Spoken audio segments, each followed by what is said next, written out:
कुख्यात gangster Lawrence Bishnoi और Goldy gang के 2 शूटर हरियाणा में गिरफ्तार हुए हैं। ये करनाल में आड़ती से फिरौती मांग रहे थे और हरियाणा की करनाल पुलिस ने लॉरेंस बिश्नोई गैंग के इन दोनों बदमाशों को अवैध पिस्तौलों के साथ गिरफ्तार किया है। दोनों ही गैंगस्टर गोल्डी बराड़ का नाम लेकर करनाल के आड़ती व्यापारियों से लगातार रंगदारी मांग रहे थे। दरअसल हरियाणा के करनाल के एक आड़ती ब्रजभूषण से 1.5 करोड़ रुपए की रंगदारी मांगी गई थी और इन दोनों बदमाशों को रविवार को कोर्ट में पेश कर पूछताछ के लिए रिमांड पर लिया गया है।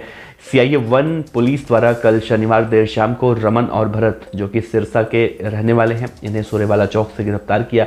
पूछताछ में आरोपियों ने कहा कि उनके संबंध गैंगस्टर गोल्डी बराड़ से हैं। उनके साथ इस मामले में 2 आरोपी शामिल हैं। इनमें से एक गांव संभली का रहने वाला है जो आजकल अमेरिका में रहता है। उसने ही आड़ती को रंगदारी के लिए फोन किया था।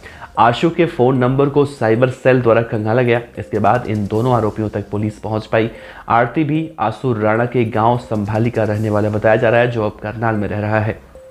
उसकी तारावड़ी में आड़ती की दुकान है। करनाल की एएसपी पुष्पा खत्री ने इस मामले में कहा है कि लॉरेंस गैंग का शूटर सचिन भिवानी पंजाबी सिंगर सिद्धू मूसेवाला की हत्या में शामिल था।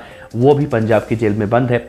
सचिन ने इन दोनों से इंस्टाग्राम पर संपर्क किया था। ये दोनों और फिर इन दोनों को अवैध पिस्तौल, 4 जिंदा कारतूस और एक बाइक भी मुहैया करवाई थी। इसके साथ ही अकाउंट में 13,000 रुपए भी ट्रांसफर करवाए थे। ये दोनों कुछ दिन में आड़ती के घर पर फायरिंग करने वाले थे और इसके लिए पूरे प्लानिंग की तैयारी हो चुकी थी, लेकिन ऐन मौके पर पुलिस ने इन्हें गिरफ्तार कर लिया। एसपी ने इस पूरे मामले में कहा है कि ब्रजभूषण जो पीड़ित हैं, उनके पास बीती 23 जून को एक व्हाट्सएप कॉल के जरिए 1.5 करोड़ रुपए की फिरौती मांगी गई थी। बदमाशों ने फिरौती नहीं देने पर जान से मारने की धमकी दी और इसकी जब शिकायत की गई सेक्टर 32-33 पुलिस स्टेशन में, तो मामला दर्ज हुआ और फिर पुष्पा खत्री ने, जो एसपी हैं, एसीपी, उन्होंने कहा कि जिन नंबरों से कॉल आई थी वो साइबर सेल की मदद से ट्रेस किए गए। रमन के खिलाफ पहले से ही एनडीपीएस के 2 और भरत के खिलाफ 1 मामला सिरसा में हरियाणा के दर्ज है।